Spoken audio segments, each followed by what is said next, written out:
Bharat Ratna doctor Bhimrao Ambedkar को कोटि कोटि नमन। ये कार्यक्रम डॉक्टर भीमराव अंबेडकर के जीवन पर आधारित है, जहां भारत की जनता के प्रति उनके योगदानों को पूरी सजगता से चित्रित और रेखांकित करने का प्रयास है। कार्यक्रम में दिखाई गई घटनाएं लब्ध-प्रतिष्ठ पुस्तकों से ली गई हैं। इस कार्यक्रम के जरिए चैनल की ओर से एक विश्वसनीय, सजग और सकारात्मक प्रयास है कि डॉक्टर बाबा साहेब भीमराव अंबेडकर के जीवन की संघर्ष यात्रा एवं गौरव गाथा पूरे आदर के साथ घर घर पहुंचे और उनके योगदानों से सभी संपूर्णता में परिचित और आह्लादित हों।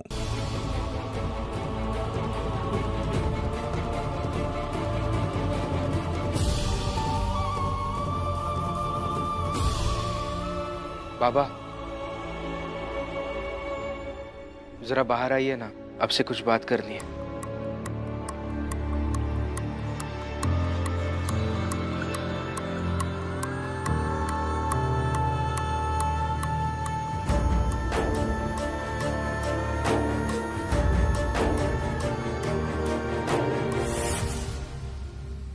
क्या बात करनी है? और बात करनी क्यों है? वहां जोखू की जान जा रही है और तुम्हें बात करनी है?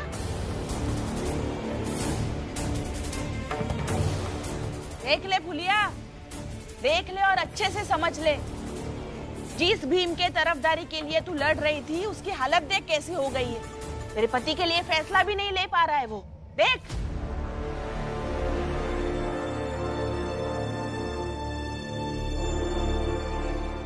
बाबा, समझ में नहीं आ रहा है मैं क्या करूं।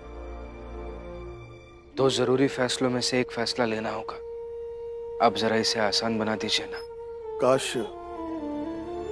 काश मैं तुम्हारे फैसले को आसान बना पाता।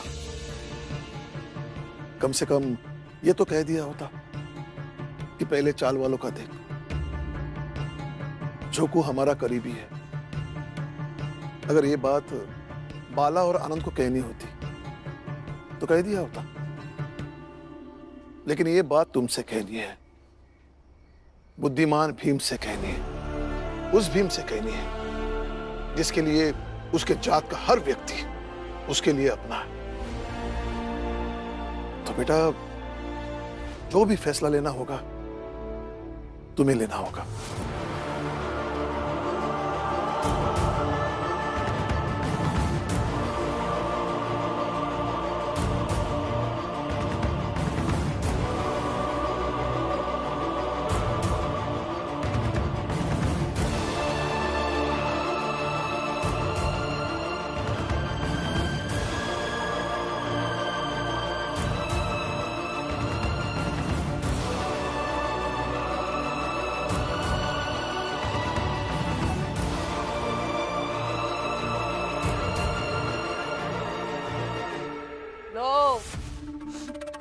भीम को उसके बाबा भी नहीं समझा पाए। ये ऐसा क्या नाटक कर रहा है भीम? कह देना साफ साफ, जोखू मर जाए तो मर जाए, वही बड़ा बनेगा उससे। लेकिन उस अनजान आदमी के लिए बेचारी फुलिया की जिंदगी क्यों बर्बाद कर रहा है? वैसे ये भीम भाषण बहुत देता है कि संगठन में शक्ति है। आज जब चौल वालों के साथ खड़ा होना चाहिए तो वहां अकेला जाकर दूर खड़ा हो गया। देखो कितना साथ देते हैं ना आप लोग उनका। और एक बात सुन लीजिए, मेरे पति कभी अकेले नहीं होंगे। मैं उनके साथ थी और हमेशा रहूंगी। फुलिया विधवा हो जाएगी ना, तब भी रहना उसके साथ। तेरा पति तो सुरक्षित है, उसे थोड़ी कोई मारेगा। आई बस, बात को इतना मत बढ़ाइए कि इस मुश्किल समय पर हम आपसे बहस करने लगे।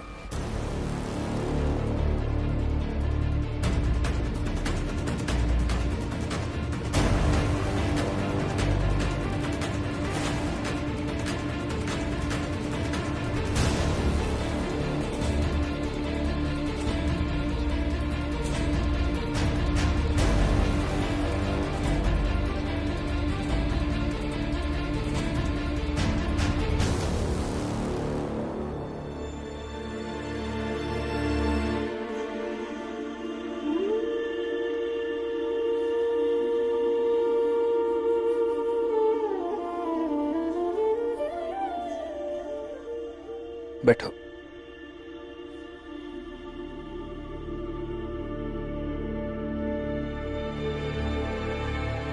बाबा ने कहा कि फैसला मुझे ही करना होगा। मगर मैं नहीं कहूंगी कि फैसला आपको करना। मैं तो आपका आधा हूँ। और आधा दूसरे आधे को अलग थोड़ी करेगा। तो फिर बताओ ना रमा, क्या करूं मैं? पता नहीं, वो तो आप ही तय करेंगे। मैं तो बस रास्ता बता सकती हूँ कि तय कैसे करना है। क्या? बताओ, मुझे कुछ समझ नहीं आ रहा है।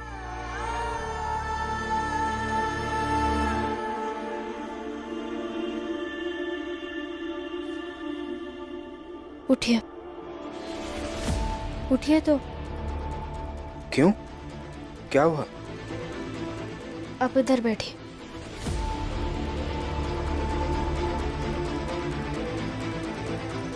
इससे क्या होगा रमा? भीमराव बनकर भीमराव का फैसला लेना मुश्किल था, अब आसान हो गया। अब आप मेरी जगह बैठ गए हैं, तो मेरी जगह खुद को रखकर सोचिए क्या करना चाहिए और क्या सही है। और इससे ज्यादा जरूरी है कि आप क्या कर सकते हैं। वो घायल मजदूर तो ठीक हो जाएगा,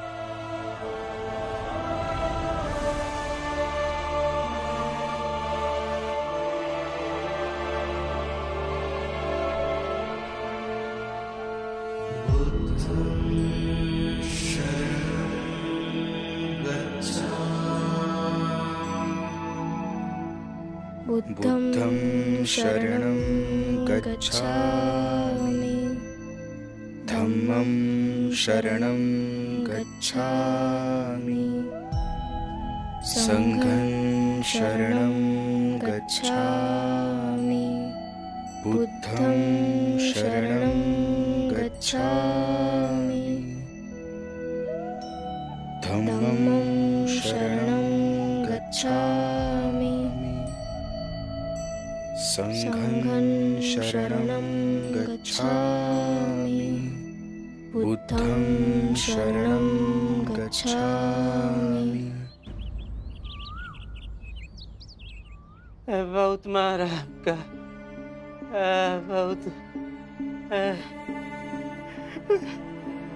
बहुत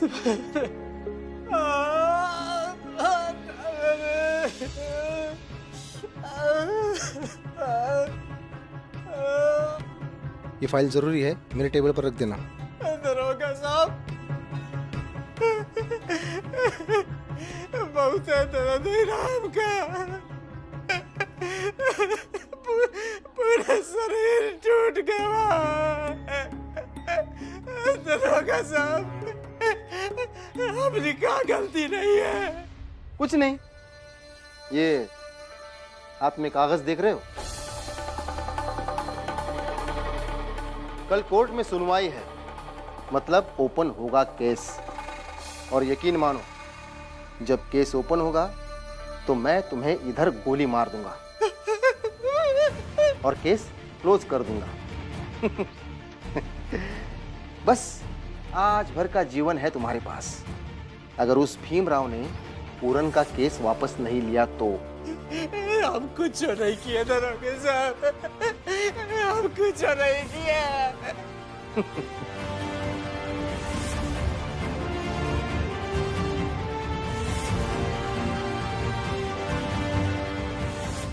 सर, मुझे नहीं लगता ये केस वापस लेगा। अरे आओ आओ भीमराव। तुम आ गए। केस नहीं लो वापिस। देख देख देख देख हमका कितना मारे, देख कितना मारे हमका, बहुत मारे हमका। और कह रहे हैं कि कल हमका जान से मार देंगे। अब बताओ भीमराव, बस पीड़ा देखोगे या महसूस भी करोगे? क्या करोगे? केस वापस लोगे या इस चोखू को यहाँ मरने के लिए छोड़ दोगे?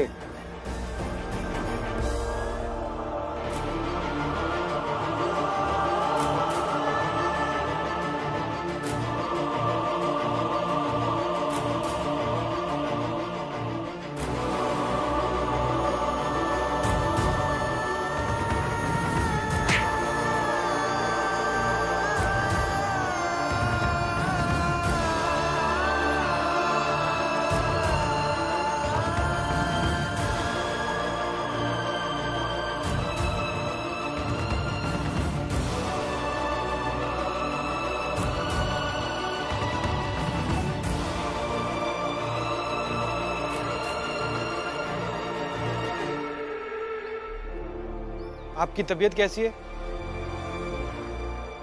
आपको पता है आपको मारा किसी और ने और हमारे जोकूबाऊ थाने चले गए। आप लोग चिंता मत कीजिए, मैं जाकर गवाही दूंगा कि मुझे जोखू ने नहीं, मेरी जात वालों ने ही मारा था। फिर जोखू छूट जाएगा।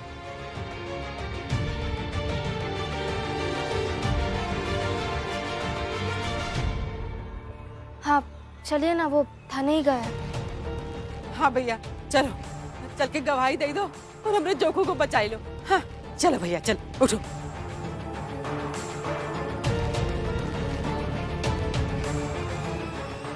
नहीं नहीं नहीं बेटा, बेटा गवाही यही देना कि जोखू ने मारा है। अरे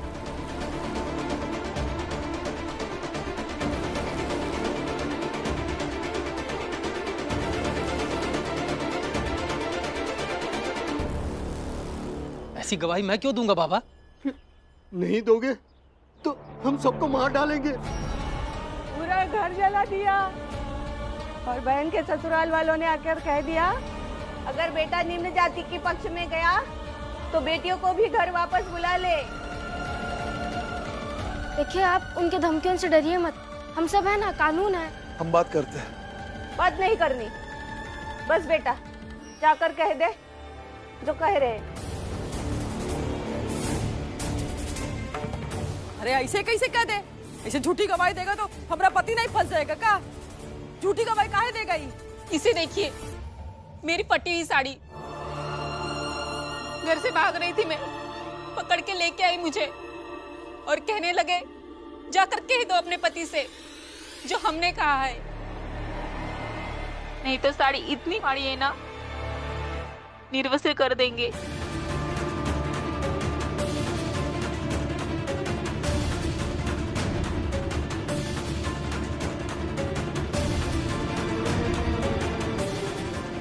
अरे ऐसे कैसे कर देंगे? कर देंगे तब जानोगी। चल बेटा यहाँ से चल।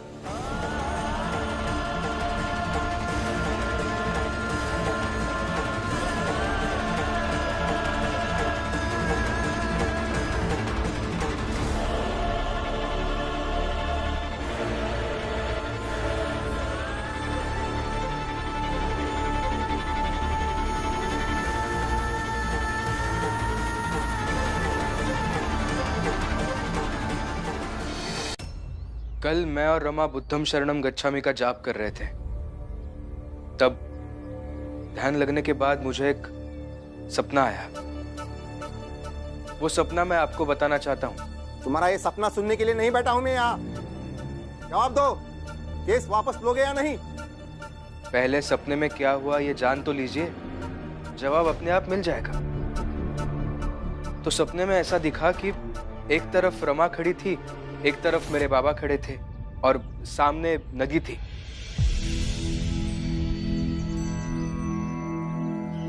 मुझे नदी पार करा दीजिए, मैं आपकी पत्नी हूँ। मुझे भी नदी पार करा दो, मैं तुम्हारा बाबा हूँ।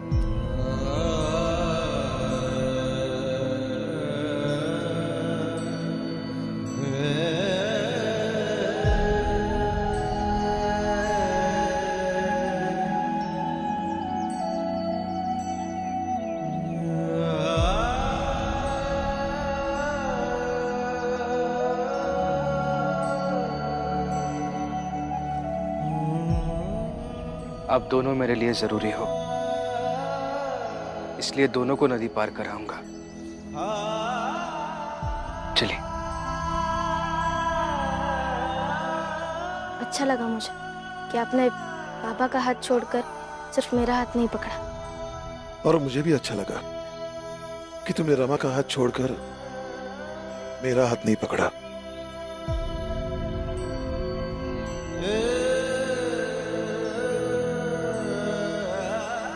खैर, सपने में तो कुछ भी दिख सकता है, मगर अभी जरूरी यह है कि मेरे सपने का सार समझना।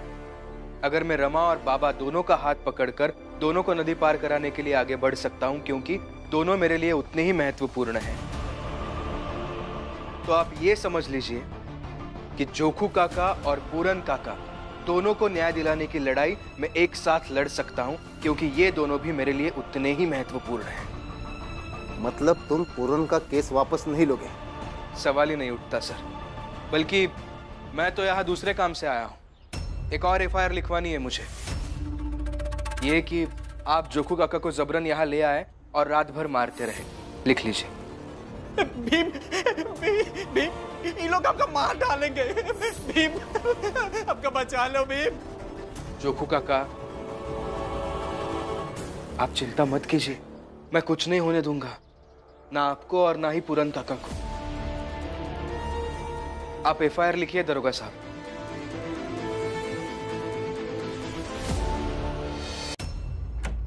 दरोगा साहब, मेरा बयान भी लिख लीजिए दरोगा साहब।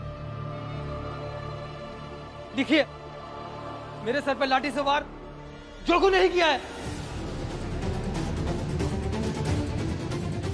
नहीं, अरे झूठ बोल रहे हो।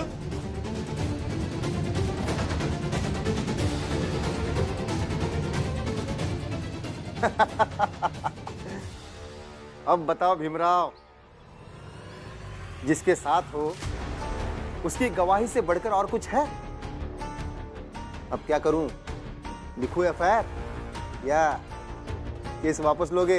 जीत तो तब शानदार होती है जब हार सामने सुनिश्चित हो। लिखिए एफआईआर। और तुम्हारी इस जीत में मरेगा ये जोखू, और इसका अफसोस लेकर तुम जीवन भर घूमते रहना। इसकी बीवी तुम्हें कोसती रहेगी और तुम सुनते रहना। दरोगा साहब, रात भर सोचा है मैंने और फिर फैसला लिया है। लिखिए एफआईआर। लिखो एफआईआर, खोलो रजिस्टर, बोलो भीमराव क्या लिखना है? जो इतनी देर से मैं कह रहा हूं वही लिखना है। तुमने जो कहा वो मैं भूल गया, अब फिर से बताओ क्या लिखना है? ठीक है, लिखिए। पहले इनका नाम लिखिए और लिखिए कि इन्होंने जोखू काका को जबरन यहाँ पकड़ कर लाया और रात भर ये इन्हें मारते रहे। भीम, हमका बचा लो भीम, ये बहुत मारे, हमका मार देंगे। लिख लिया सर। लिखा? और कुछ लिखना है? नहीं, हो गया। तो फिर चलो निकलो बाहर यहाँ से, कानून को अपना काम करने दो। और एक बात अच्छे से याद रखना भीमराव, दोबारा एफआईआर इसलिए लिखवाया ताकि तुम्हें अच्छे से याद रहे कि तुमने जो लिखवाया है और जिसके साथ ये हादसा हुआ है उसने जो बयान दिया है वो मेल नहीं खाता है। अब तुम जाओ, मैं इसका बयान लेता हूं। ठीक है, जाता हूं मैं, लेकिन बस इतनी इंसानियत की अपेक्षा करता हूं आपसे कि मेरे जाने के बाद तुरंत आप इन्हें वापस मारने नहीं लगेंगे। अब या तो न्याय पर उम्मीद रखो या इंसानियत पर। और जोखू के साथ हम जो चाहे करें उसके जिम्मेदार सिर्फ तुम होगे, क्योंकि तुमने पूरन का केस वापस नहीं लिया, इसलिए ये सब हो रहा है। भीम का नहीं चलो, भीम का बचा लो, नहीं तो मार डालेंगे हमका। जोखू काका, आप चिंता मत कीजिए। देखिए काका, मैं केस वापस तो नहीं ले सकता क्योंकि पूरन काका भी बेगुनाह है, लेकिन हाँ, एक वादा करता हूं आपसे, आपके एक एक घाव को इंसाफ दिलाकर रहूंगा। विश्वास कीजिए।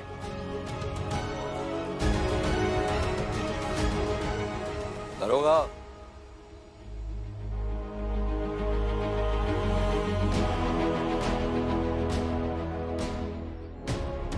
जोखू को मारने से पहले सोचना, क्योंकि फिर मैं तुम्हारी नौकरी खा जाऊंगा। ये लिख कर रख लो, मैं ये कर सकता हूं, ये तुम अच्छे से जानते हो। बैरिस्टर साहब, जीवन भर आपने बहुत इज्जत कमाई, लेकिन अब गवा दोगे इस भीमराव और इसकी जात वालों के चक्कर में। भीमराव, चलो, कल सुबह की केस की तैयारी करनी है। साहेब मेरे भीमराव,